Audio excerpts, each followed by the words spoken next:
రెండు పక్షులు మంచి స్నేహంగా జీవితాన్ని సాగిస్తూ ఉన్నాయంట.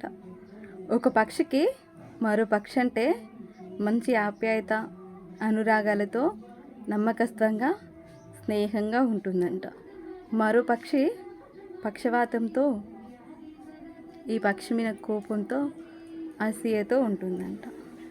అలానే ఒకానొక టైంలో ఈ పక్షి లేని టైం చూసి ఈ పక్షిది గూడు మొత్తం చెడిచేసిందంట.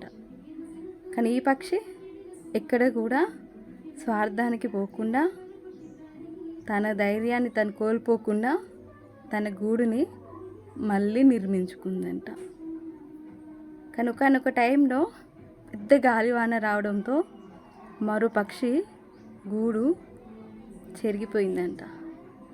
అప్పుడు దాని చిన్న చిన్న పిల్లలను పట్టుకొని ఒక చెట్టు చాటుకు చిన్ని కొమ్ముగా చాలా బాధపడుతూ చిన్ని కొమ్ము చాటుకుందంట. అప్పుడు ఈ పక్షి చూసి ఎక్కడ కూడా స్వార్థానికి పోకుండా ఆ పక్షికి తన పిల్లలకి నీడనిచ్చిందంట తిన గూటిలో. దీన్ని బట్టి మనం ఏం నేర్చుకోవాలి? మనమేనా ఇతరులు చెడుగా ప్రవర్తించి మనల్ని చెడగొట్టాలి అని చూసినా మనం మాత్రం ఇతరులకు మంచి చేయాలి. ఎందుకంటే వాళ్ళలానే మనము స్వార్థానికి పోతే వాళ్ళకి మనకి తేడా ఏముంటుంది చెప్పు?